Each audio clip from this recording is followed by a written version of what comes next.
Good morning, everybody. This is Barry Jones with SP History, and we are continuing our series on the deep state. And remember, we've defined the deep state as the national security apparatus and all the industries that feed it.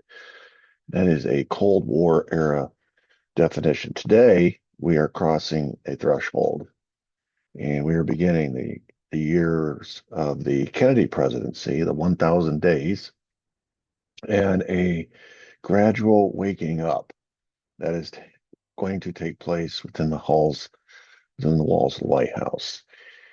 We've seen covered pretty extensively how previous presidents, when it was documented, the CIA out of control rogue elephant that it had become, uh,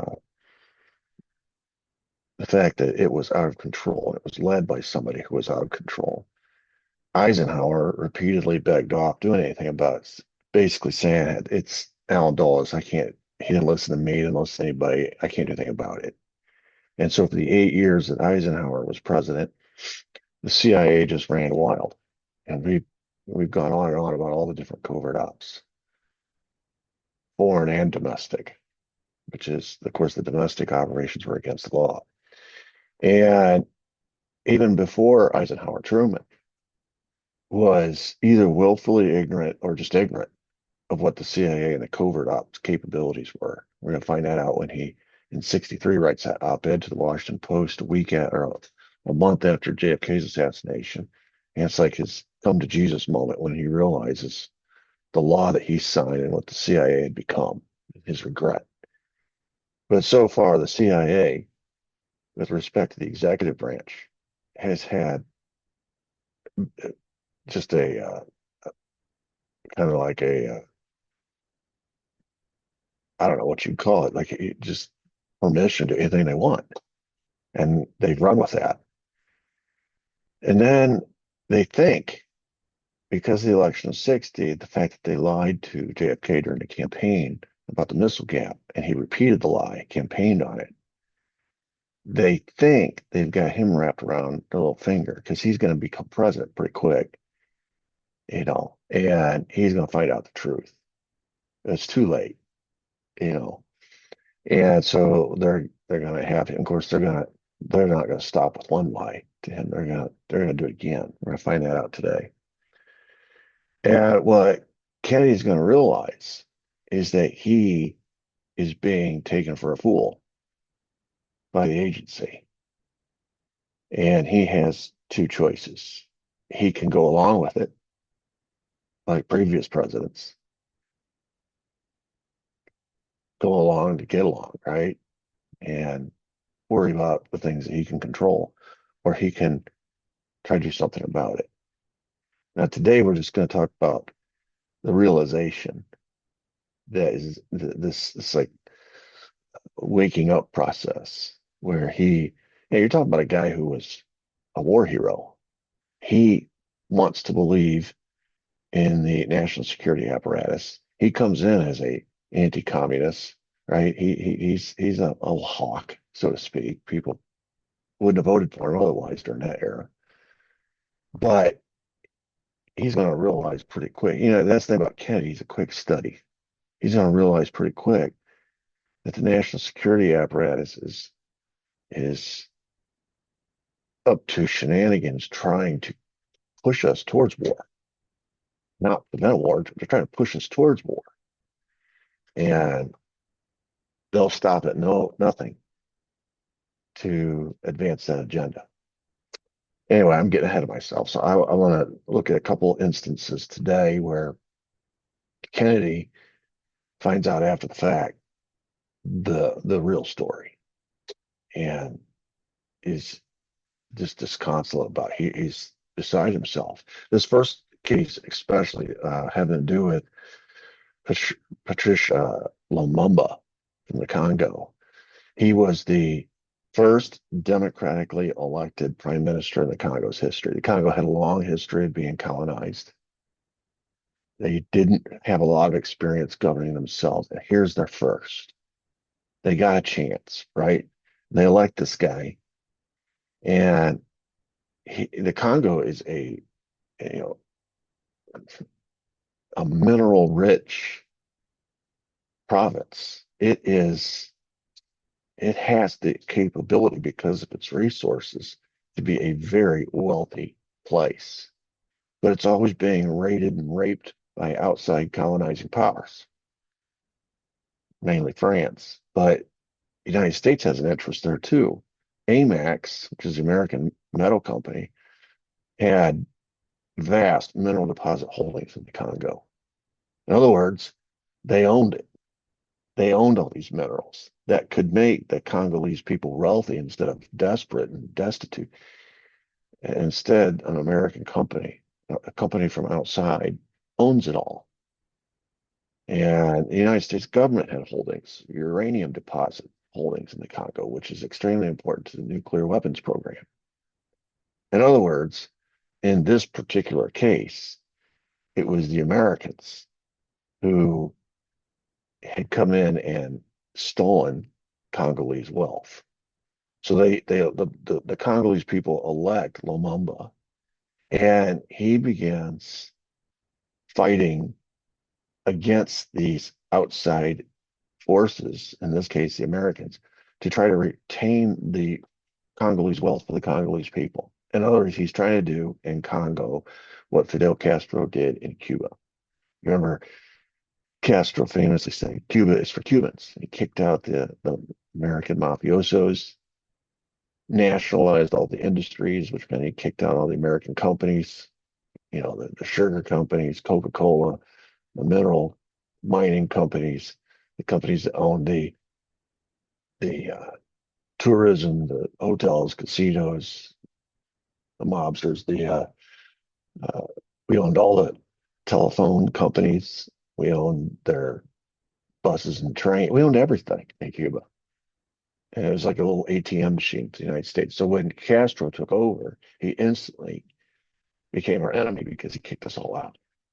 And that's the genesis of Operation 40, which we talked about previous, and the S Force, which we talked about yesterday, trying to take out Castro. Well, here, Lumumba is now the enemy because, again, he doesn't represent. I hear it all the time in current day. Trump says this all the time, right? President Trump, he says, I don't represent China. I wasn't elected by the Russian people. I don't represent NATO country. I represent America. And so every decision he makes gets filtered through that. America first, America first. And he says, I expect those countries and their leaders to do the same. They don't represent us, they represent their country. That's what Lumumba is trying to do. Lumumba is trying to represent his people, his country, which has been downtrodden for so many years, so many decades. So we introduced this term extraordinary rendition prior when we talked about Trujillo in the Dominican Republic and what he did with his enemies with our help.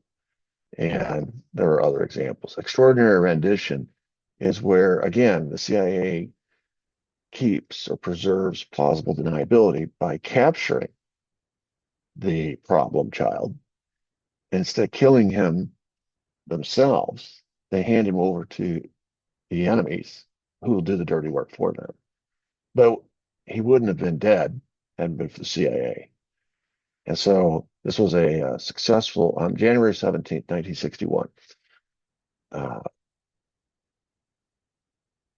pretty noteworthy date. You think that's the changeover? You're getting January 20th is typically the day that the new president swears in. So this is 3 days before. I'm pretty sure in 1960 it was still the date, January 20th. I'm not positive on that, but so it's either 3 days prior to JFK's taking the oath of office, officially becoming the president, or it's right at that date or right a couple days after. Pretty sure it's 3 days prior. Understand that the CIA chooses these dates. There's a reason that these dates are chosen. And so anyway, 3 days. Let's just go with the January 20 being the day of the oath of office. So 3 days before the new president takes over office under the old regime, Eisenhower Nixon, the CIA carries out a operation of extraordinary rendition to capture Lumumba.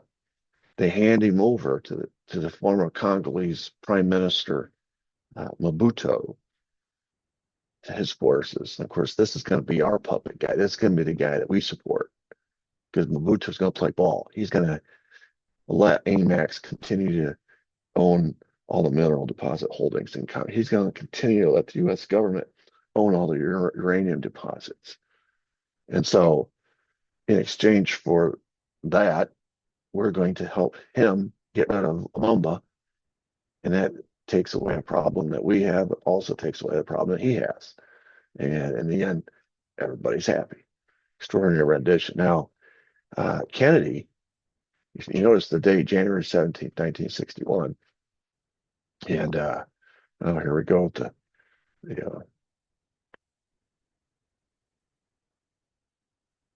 the PowerPoint. I don't know why it does this. Okay, so this is a one of the things I've noticed about the CIA when they carry out these missions, they document it. This is something that we found out in the 70s in the church hearings when we got access to their documents. We didn't just have written reports, mission failure, mission success, all the details, the players, et cetera, et cetera. We also got pictures. Yeah, they included that in the files. This is a picture of Patrice Lumumba upon his capture, being hauled away in a jeep, and this is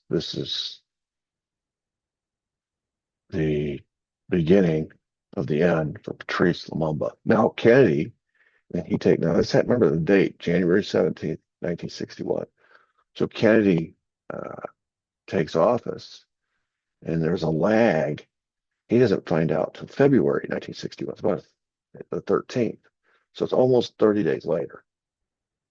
JFK learns about what happened to Patrice Lumumba and our involvement in that. It's very famous. Read anything about Kennedy, and one of the first seminal events of his administration was him learning of Patrice Lumumba's death and realizing it was by our hand. And you can see the despair. This is the actual phone call where he's receiving the news. And he thought he was walking into office and going to have a partner in Africa for the first time, somebody he can do business with, somebody that talks the language of democracy. And Kennedy was in the campaign a friend to Lumumba and promised to be a friend going forward. And sort of find out 30 days in that his friend in Africa has been taken out by our CIA, by our government, technically his government. You can imagine the gut-wrenching moment that was for President Kennedy, where he's realizing this is probably his, and I don't know this, I'm speculating, but it might be one of the first moments where he realizes he's not in control of his own government, and that our government is not working.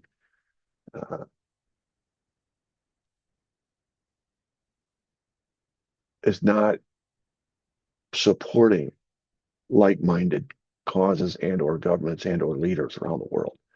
It's not about democracy. That's just lip service. It's not about popular sovereignty and being a democratically elected prime minister, be somebody who got the support and votes of his people. None of that. It's not about democracy. It's about money. And he realized, you had the big metal company and the U.S. government, all their holdings in the Congo, and how he had become an enemy to that. And so we took him out. It's not any different what happened under Eisenhower in Iran and in Guatemala. Here it's happening again in the Congo. And it's always about resources. And it goes back, if you go back to the very beginning of this series, part one, and imperialism. It's about gathering up resources and territory to enrich the mother country. And in Iran, it was oil. In Guatemala, United Fruit, it was the fruit plantations. And now here in the Congo, it's minerals. It's uranium. So I always, when I hear people talk about preserving democracy, I'm a little skeptical of their real true motives, because that was exactly what these operations, the pretext for carrying out these operations was to preserve democracy, to stop the spread of communism. In all three of those situations, the enemy was tarred and feathered with the, or smeared with the communist label. And really, it was just about preserving their own homegrown resources. All right, so pretty quickly by February, Kennedy, it's the other question is, why did they wait 30 days to tell Kennedy? You know, and but they did. And so Kennedy's realizing that he's got forces working inside the United States government that he's technically over, that are working against, or they're working against what he campaigned for. So this is not the first time that we've got subversives within our own government countermanding the commander in chief.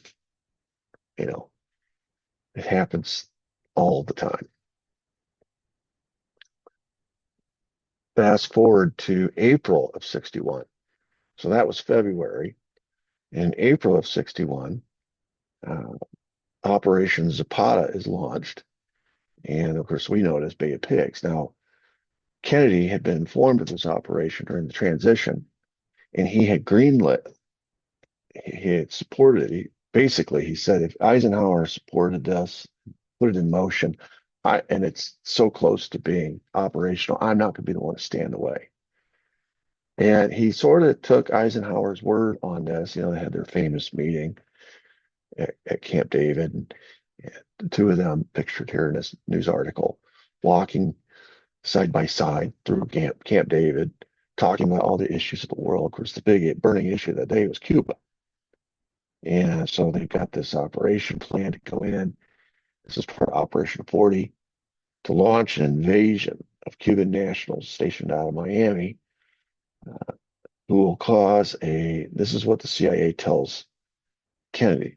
We've got spies in Cuba, and Castro is not popular, but the people are terrified of him. But if we launch an invasion of Cuban nationals and then they secure a beachhead and start a counter-revolution against Castro, then we could come in. This is all covert, right? There's no American fingerprints on it. These will be Cubans fighting Cubans. But then when they ask for our help, we can come in. We'll have the plausible deniability of having caused all this. We can come in and help get rid of Castro and turn the government back over to our puppet. And the lies that they told Kennedy were numerous. They said, A, our spies tell us that Castro is not popular. B, our spies tell us that if we begin this operation, the Cuban people will rise up in support of it. And C, this is going to be easy. They don't have an air force to speak of.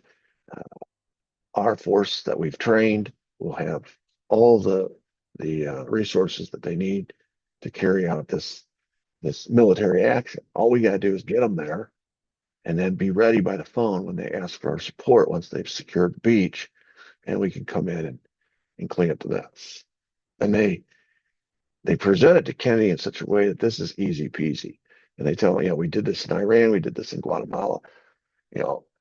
At this point, if I'm Kennedy, I'm probably wondering, well, if that was true in Iran and Guatemala, how come in both cases did the U.S. military have to get involved to bail out the CIA? Because both those operations were going south.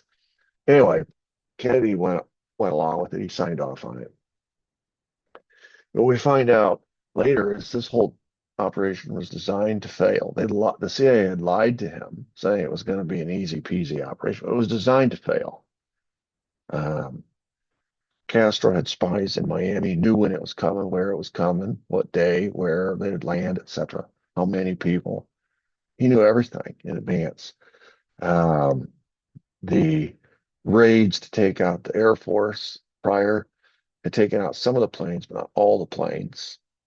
But the CIA reassured the White House that we don't need to take out the last couple planes. That there's so few of them that they're not going to be a problem. And Anyway, it was designed to fail to force the president into a corner where like he'd be presented with this, 3 months into his administration, this huge foreign policy failure, which would be crippling to his administration early on, or send in the military to fix the problem. And it had always worked prior with Eisenhower. Whenever they came to Eisenhower, said, we need the military. This CIA operation in Iran is going south. If you want this to succeed, send in the Marines. And so he would do it. He did it in Guatemala as well.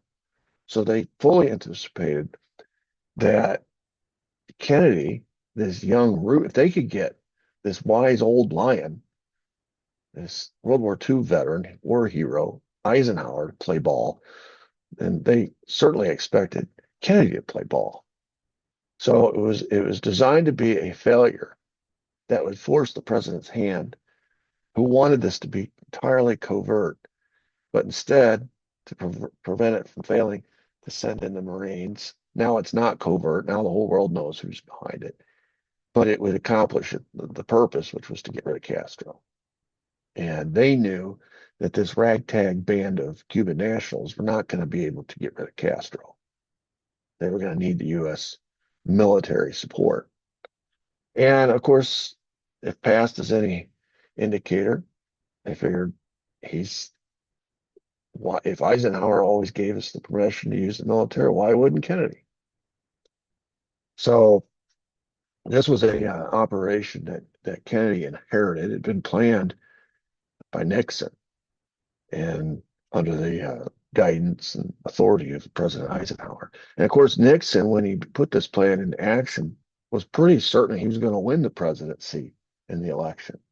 And so that it'd be just a formality, he's beginning the operation, and then 3 months after he takes the oath, he'll finish the operation, not realizing he's going to lose. So that kind of changed the dynamic a little bit. Anyway, it was a plan to land these U.S.-backed Cuban exiles at the Bay of Pigs and begin a counter-revolution, eventually overthrow and kill Fidel Castro. And of course, it's a spectacular failure. And when they went to JFK and it said, hey, we need to, these last couple planes are strafing the beach, killing all our guys. We're not going to be able to take the beach. We need the military. We need them now. JFK says, no. You said this was easy.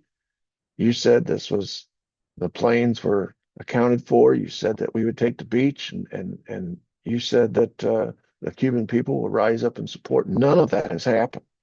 I'm not authorizing the military now to go in and finish up a covert operation with a non-covert operation.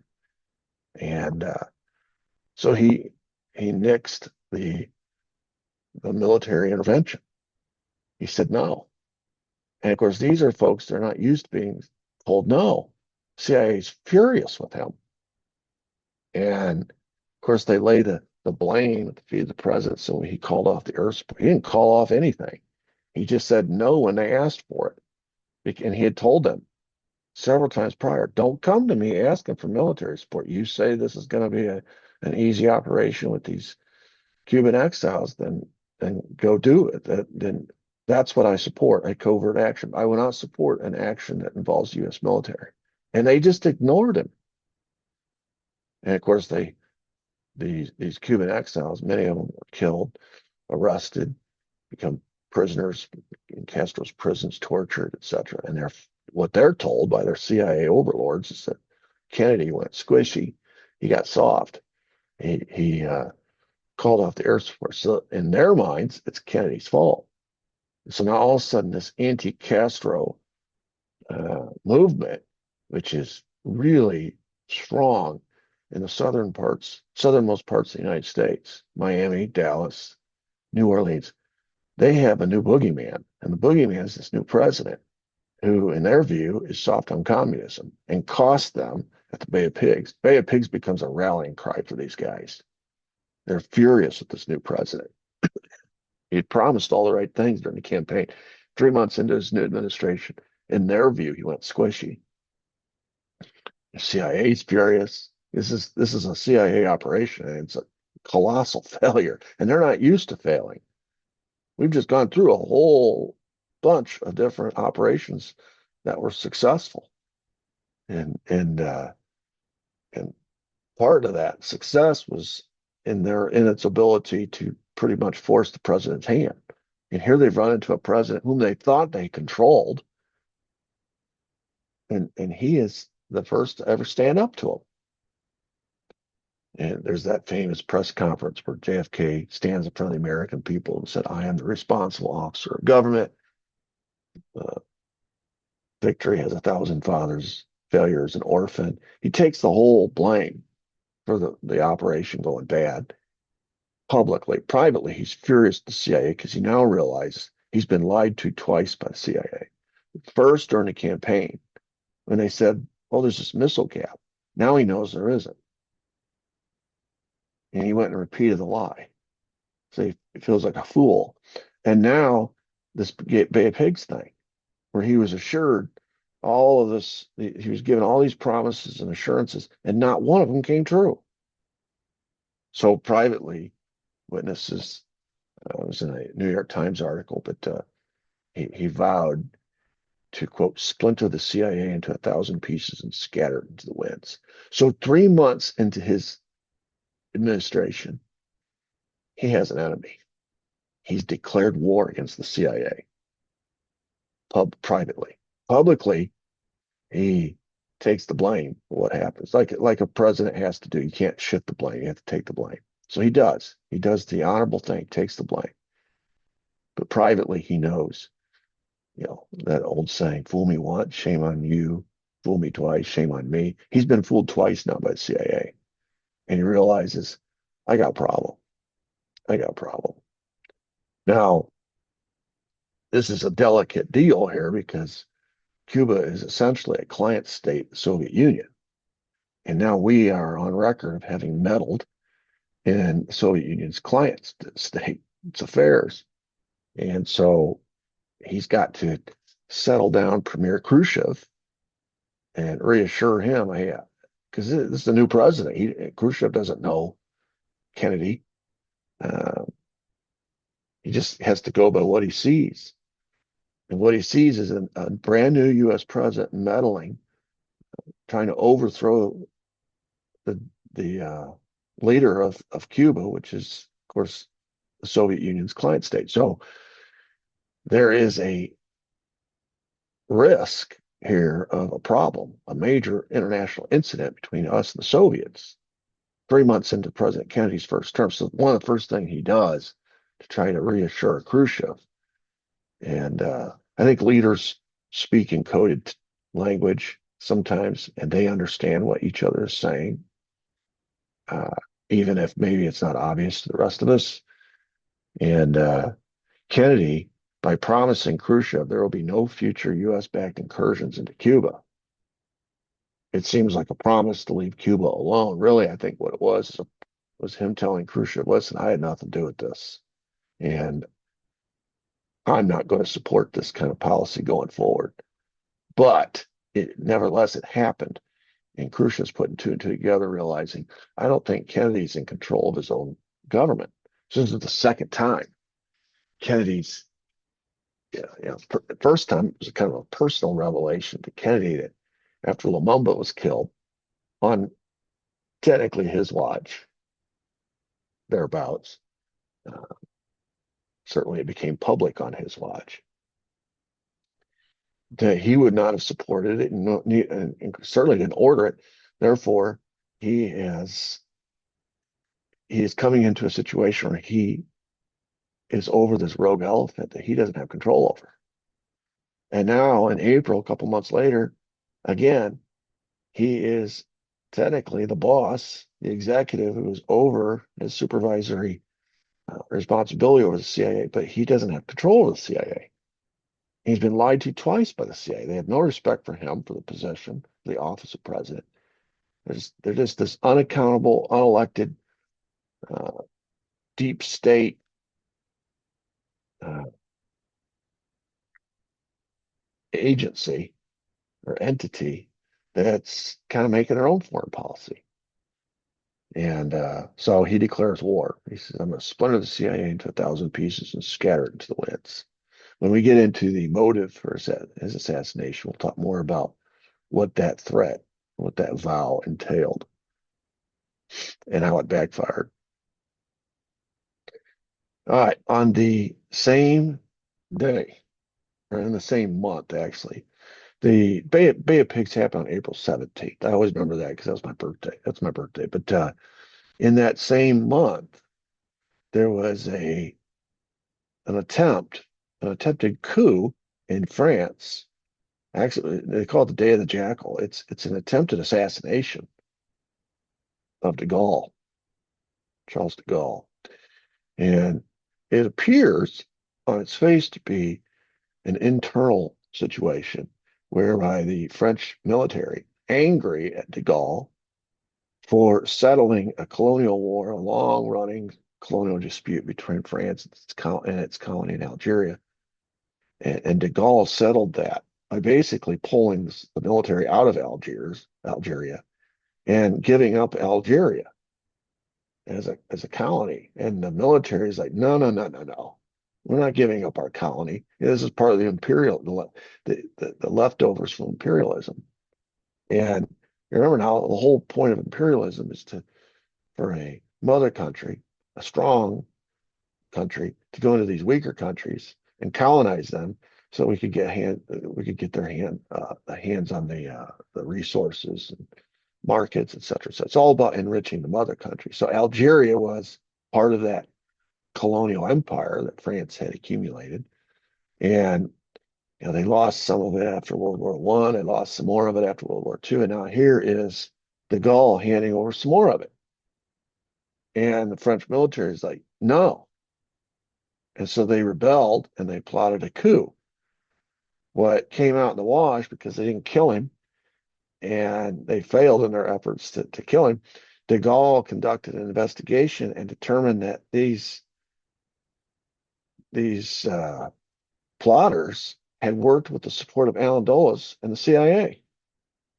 In other words, the American government in the same month was trying to overthrow Castro in Cuba, was trying to overthrow de Gaulle in France. It was the same agency responsible for both.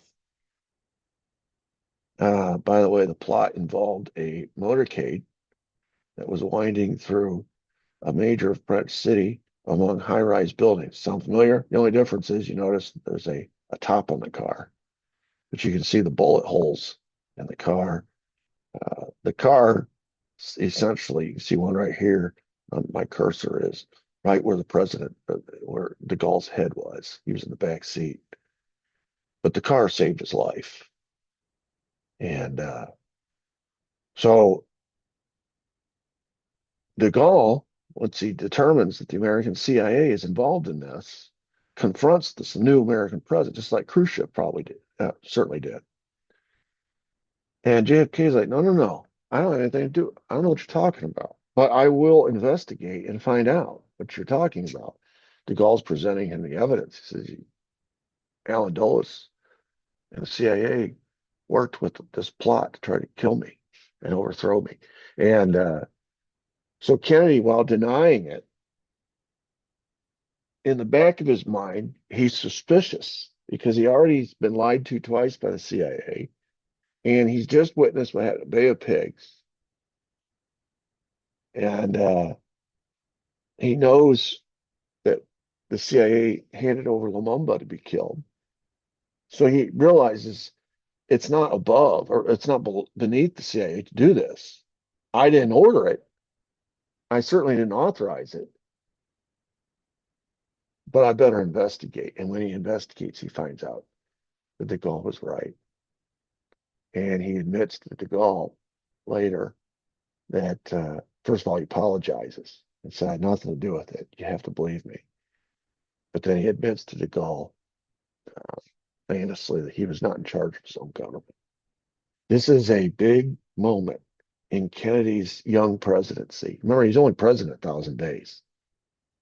This is a big moment where he realizes that the tail is wagging the dog. And he, as the elected president of the United States, supposedly the executive branch is over all of these agencies, is not really, like he says, he's not in charge of his own government. They're running off doing their own, they're like free agents. They're just doing their own stuff, conducting their own foreign policy. And it reminds me so much of a child who is testing the limits of his freedom, testing his mom, testing his dad.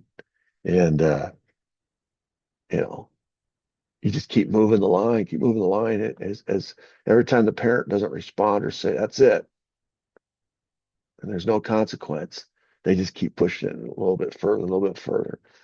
And you wonder how an out of control 4-year-old becomes an absolute nightmare 14-year-old who, because the parents have ceded control of that child from an early age on, now it's up to external authorities to exercise some manner of control over that per adolescent, right? That's when school officials get involved. That's when law enforcement gets involved.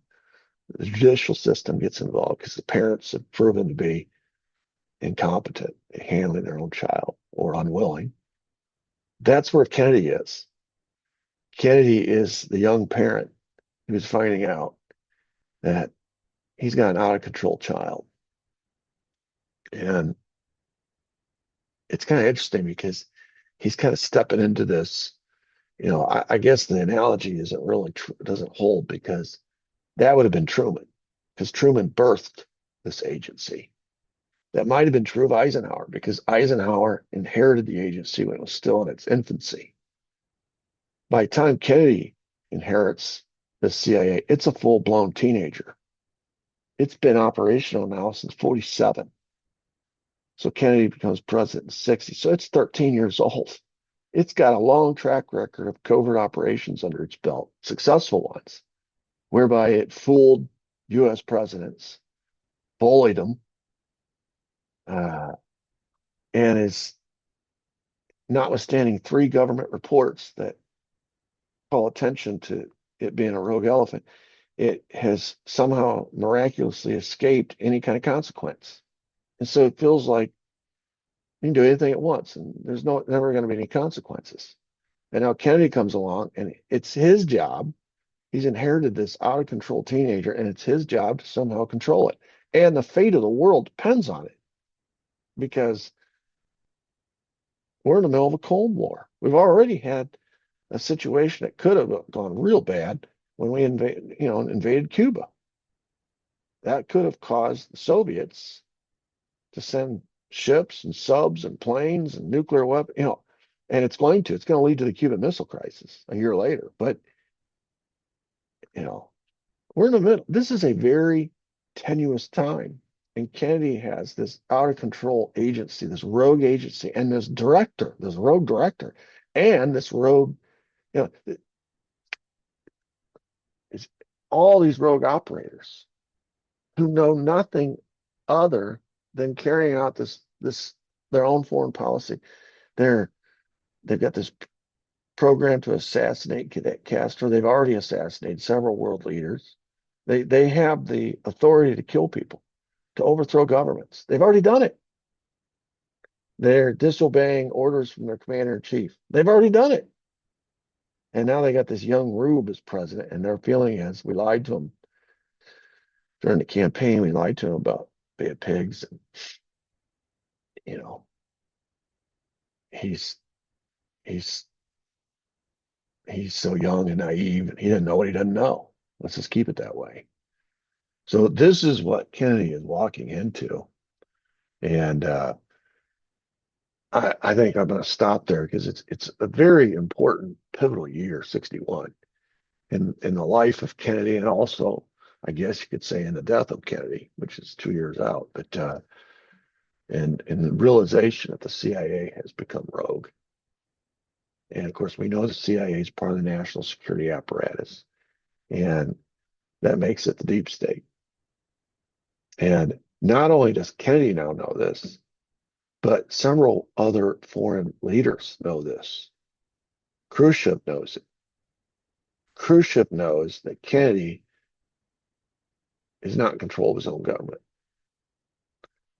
De Gaulle knows that Kennedy is not in control of his own government. This is a tremendously destabilizing. This is why it's so important that the government speak with one voice. Otherwise, you undercut, undermine, discredit the leader, and no one pays any attention to him. So Kennedy has a problem. Here is a young president who has a massive problem on his hands. And he knows it. By the end of 61, he knows it. By April of 61, 3 months into his first term, he knows it. This is the turd that Eisenhower placed on the Resolute desk in the Oval Office for his successor. And now it's going to be left to JFK to deal with it. Okay, that's good for today. Thanks for joining. And feel free to subscribe to my channel. Feel free to share. Feel free to comment. And feel free to, well, I guess that's it. Oh, smash the like button. That's what they say, right? Smash the like button. Until next time, God bless. Thank you.